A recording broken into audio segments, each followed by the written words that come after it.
Il y a plusieurs raisons qui peuvent te pousser à aller à la salle. Mais pour la plupart des gars, généralement, c'est pour avoir un physique esthétique ou alors pour plaire aux filles. Enfin bref, dans tous les cas, ils ont un objectif d'avoir un beau physique. Normalement, ça doit être ton cas. Si tu veux avoir un corps qui est esthétique et qui te plaise autant à toi qu'aux autres, notamment aux filles, tu peux regarder cette vidéo. Mais si ton objectif c'est juste d'être une grosse boule de muscle, si tu fais du powerlifting par exemple, tu peux quitter cette vidéo tout de suite, je te le dis, ça va pas t'aider. Ok, super. Maintenant qu'on est entre nous, on est d'accord qu'on va à la salle pour avoir un physique esthétique. En tout cas, moi, c'est mon objectif. J'ai commencé la salle pour plaire aux filles, mais maintenant je continue pour avoir un physique qui me plaise et que je sois satisfait de moi-même quand je me vois dans le miroir. Et si tu as le même objectif que moi, et surtout si tu veux plaire aux filles, il va falloir que tu développes des muscles qui sont esthétiques. Parce que parfois, nous les mecs, on a tendance à se focaliser sur des muscles et on a envie de développer des muscles qui sont pas vraiment considérés comme attirants auprès des femmes. C'est pourquoi aujourd'hui, après avoir parlé avec énormément de filles, je vais te donner le muscle le plus esthétique sur lequel tu devras te focaliser car il est très important dans ta quête d'un physique attirant et esthétique. Donc j'ai fait ma petite enquête. À vrai dire, je le savais déjà, puisqu'on me l'avait déjà dit plusieurs fois, mais là j'ai voulu être sûr en interrogeant plusieurs des filles avec qui je parle, des amis, enfin bref, des filles que je connais, et je leur ai demandé quel est pour toi le muscle le plus attirant chez un homme? Alors évidemment, il y en a plusieurs. Souvent, le dos revient pas mal. Un dos large et musclé, c'est toujours attirant. Surtout de dos, c'est très esthétique et les filles, généralement, aiment bien. Mais celui qui est revenu en numéro 1, largement en tête, après le dos, c'était bien évidemment les épaules. Pourquoi les épaules et qu'est-ce que je veux dire dans épaules? Ce qu'il faut savoir, c'est que ce qui est considéré comme attirant, mais ça tu le sais peut-être déjà, c'est le fait d'avoir un physique en V. Un physique en V, c'est un signe justement de bonne santé et de quelqu'un qui est fort physiquement. Quand on voit quelqu'un qui est en V, c'est-à-dire à partir des épaules jusqu'à la taille, ça forme un V. Généralement, le mec est très sportif et c'est ce qu'on recherche généralement chez un homme. Et la vie est tellement bien faite parce que chez les femmes, c'est un petit peu l'inverse. On aime bien quand une femme n'a pas des épaules très larges, mais par exemple des hanches plutôt développées. Donc c'est littéralement l'inverse. Et nous, chez les hommes, on veut avoir des épaules larges et on veut avoir une taille fine. La taille, la plupart du temps, tu pourras rien y faire. Par contre, tu peux faire quelque chose avec tes épaules. Mais ce qu'il faut que tu saches, c'est que ce qui prime, c'est surtout ta largeur d'épaule plutôt que tes épaules, c'est-à-dire le muscle en lui-même. Malheureusement, la largeur d'épaule, c'est en partie génétique. Il y a des gens qui sont larges d'épaule et il y a des gens qui ont des épaules justement qui sont pas larges, même s'ils font autant de muscu qu'ils veulent, ils n'auront pas cette carrure justement avec des épaules qui prennent beaucoup de place, pas du tout. Mais évidemment, on peut toujours faire quelque chose contre la génétique, sinon je te ferai pas cette vidéo. Parce qu'on est d'accord, même nous, entre gars, quand on voit un physique justement où le mec a des trapèzes, où il est large et justement ça fait un vrai V comme il faut, c'est super beau et on a envie de pencher vers ça. On n'a pas envie de ressembler à quelqu'un, par exemple avec des gros pectoraux ou des gros bras, mais qui a des épaules comme ça. Il est vraiment pas large d'épaules, là, il n'y a pas une grande distance. C'est pas beau, c'est pas esthétique. Personnellement, j'ai toujours dit que je préférais être large d'épaule en étant très fin, plutôt que l'inverse. J'aurais détesté être musclé, mais avoir des épaules extrêmement étroites. Je trouve ça vraiment pas beau du tout, et pas du tout esthétique. Parce que les épaules, non seulement c'est esthétique, mais en plus de ça, c'est ça qui va donner la carrure quand tu es habillé. Il y a peu de muscles, on peut les voir même en étant en pull, en veste, et les épaules, ça en fait partie. Quand tu es large d'épaule, on voit comment la veste, elle tombe sur tes épaules. On voit justement que tu as une carrure, que tu as de la largeur et ça fait tout de suite plus imposant. Parce que par exemple, il y a plein de vêtements où on peut pas forcément voir tes pectoraux ou tes bras. Les épaules, on les verra tout le temps, peu importe ce que tu portes. Donc, comment on fait pour avoir des épaules larges? Comme on l'a dit, il y a une partie génétique qui est liée en majeure partie à tes os, ta structure osseuse, justement, avec tes omoplates, avec un petit peu tout ce qui constitue justement cette partie ici.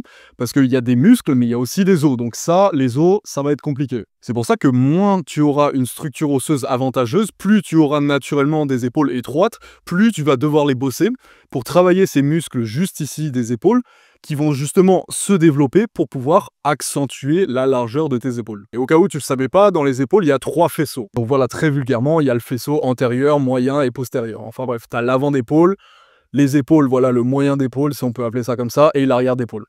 Le plus important, même si les deux autres sont aussi extrêmement importants, ça va être quand même le milieu. Ça va être ici. Les muscles que tu vas développer ici, c'est ça qui va faire que tu vas être large justement de face.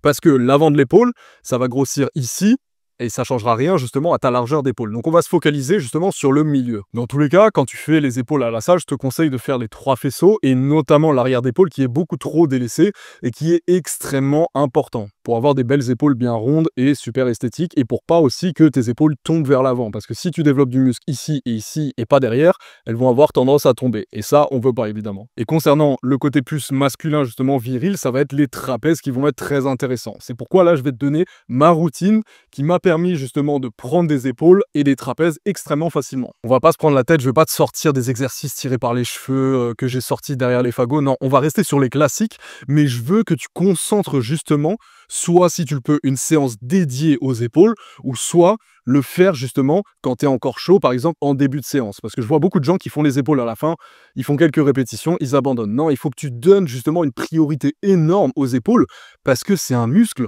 qui est beaucoup trop important et tellement délaissé par la plupart des pratiquants. Donc mon ami, pour commencer, on va se focaliser, comme on a dit, sur le faisceau moyen. Ce que tu vas faire, c'est des élévations latérales. Je pense que tu sais ce que c'est, mais tu les fais peut-être pas assez bien. Les élévations latérales, c'est très simple, tu te penches légèrement, tu prends 2 haltères et tu les soulèves comme ça avec une bonne amplitude. Essaye d'aller très haut et redescendre et de maintenir une espèce de tension permanente plutôt que de tout relâcher. Justement, tu contrôles le mouvement. Tu le fais doucement et tu montes bien. Là, derrière ton écran, essaye simplement de prendre tes 2 bras, de te pencher et de lever les 2 bras. Normalement, tu sens tout de suite, ici, ça s'actionne. Tu sens déjà que ça se contracte. Parce que les épaules, c'est super facile à congestionner. Mais ce que je veux que tu fasses, au lieu de faire des élévations latérales classiques, je veux que tu fasses 3 séries de dégressifs. Personnellement, ce que je fais aux élévations latérales, c'est que je fais 20 kg, 8 répétitions. Ensuite, je fais 14, 10 répétitions. Et après, je finis à 10 en faisant 12 répétitions. Donc, tu augmentes de 2 répétitions à chaque fois que tu augmentes le poids. Je fais un dégressif avec 3 poids différents parce que je trouve qu'au-dessus, c'est un peu une perte de temps et c'est vraiment encombrant d'avoir tous ces haltères. Une fois que tu as fait ça, normalement, tu as les épaules en feu. Tu prends peu de temps de repos. Tu prends 1 minute, 1 minute 30. Le but, c'est de te détruire les épaules. Et une fois que tu es bien congestionné, tu finis avec une dernière série bonus qui va faire que tu pourras même plus soulever le bras. Tu fais léger, très léger, peu importe combien c'est pour toi, ça peut être 4 kg, ça peut être 6 kg, peu importe. Et tu me fais le plus de répétitions, sans compter le plus de répétitions avec toujours une bonne exécution quand même, faut pas faire n'importe quoi, jusqu'à ce que tu puisses littéralement plus soulever les haltères. Ça va être fatigant. Mentalement, tu auras envie d'arrêter, surtout la dernière où tu comptes pas, tu dis allez, j'en fais vite fait et tout, mais je veux que tu concentres toute ton attention sur ces épaules. Je veux que quand tu travailles tes épaules, tu ressentes le muscle et que tu connectes totalement ton cerveau avec ce muscle pour le forcer à grossir. C'est ça la clé si tu veux prendre du muscle de manière générale, c'est de focaliser toutes ses pensées pendant sa séance sur ces muscles qui s'activent, sur le ressenti. Et le but, c'est d'aller jusqu'à ce que tu n'en puisses plus. Si tu as un retard épaule, si tu n'as pas des épaules larges, qu'est-ce que tu attends? Tu me fais des élévations latérales le plus de fois possible dans la semaine. On récupère très vite des épaules. Par contre, si tu n'as jamais fait de séance aussi intense, n'enchaîne pas tous les jours parce que tu auras des courbatures de malade. Maintenant, tu peux commencer à le faire déjà 2 fois par semaine et une fois que ce sera une routine, tu peux le faire à chaque fin de séance. À chaque fin de séance, quand tu seras habitué, tu me feras ça, tes élévations latérales pour bien terminer la séance et là, tu vas prendre comme jamais. Ça peut te paraître basique, mais c'est le meilleur exercice et quand tu mets l'intensité nécessaire, quand tu focalises tes pensées dessus, là, tu vois vraiment à quel point elles vont grandir. Mais il faut pas que tu les délaisses, faut pas que tu les fasses une fois par semaine, vite fait. C'est tellement important si tu veux avoir ce physique en V, si tu veux être esthétique et si tu veux paraître attirant auprès des femmes notamment. Et pareil pour les trapèzes, on va pas se prendre la tête. Avant, ce que je faisais, c'est que je faisais un dégressif, je prenais des haltères, je prenais 38 et après, je prenais 20 kg et donc je faisais au 38 8 répétitions en contrôlant le mouvement avec un pic d'1 seconde en haut, puis en redescendant et en faisant plutôt lourd mais en contrôlant et après avec les 20 kg, je faisais rapidement 20 à 30 répétitions. Mais maintenant, j'ai changé. Vu que j'ai un point fort trapèze naturel, j'ai pas besoin de beaucoup les entraîner. Et donc, personnellement, je prends simplement des disques de 20 kg, un dans chaque main. Et ensuite, je me fais des répétitions jusqu'à l'échec musculaire 3 fois.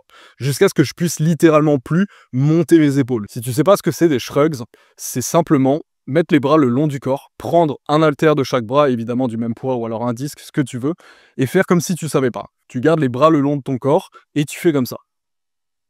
Tu descends et tu montes. Tu descends et tu montes. Et là, déjà, si tu le fais juste à vide, tu sens justement ces trapèzes travailler. Surtout si tu as déjà un peu des trapèzes, on n'a pas besoin de se prendre la tête. C'est un petit muscle, tu le remplis simplement. Une fois de plus, un pic de contraction, tu fais 1 seconde jusqu'à ce que tu n'en puisses plus en nombre de répétitions.